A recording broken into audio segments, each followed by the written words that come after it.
কে এসেছে?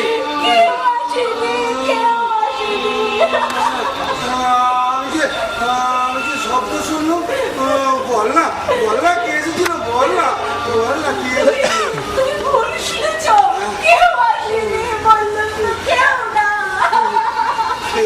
কেউ আসেনি?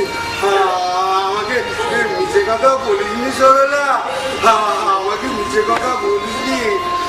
আমি তো অগ্নি সাক্ষী করা স্বামী, বিপদে আপদে তোকে রক্ষে করতে হবে না ভাই।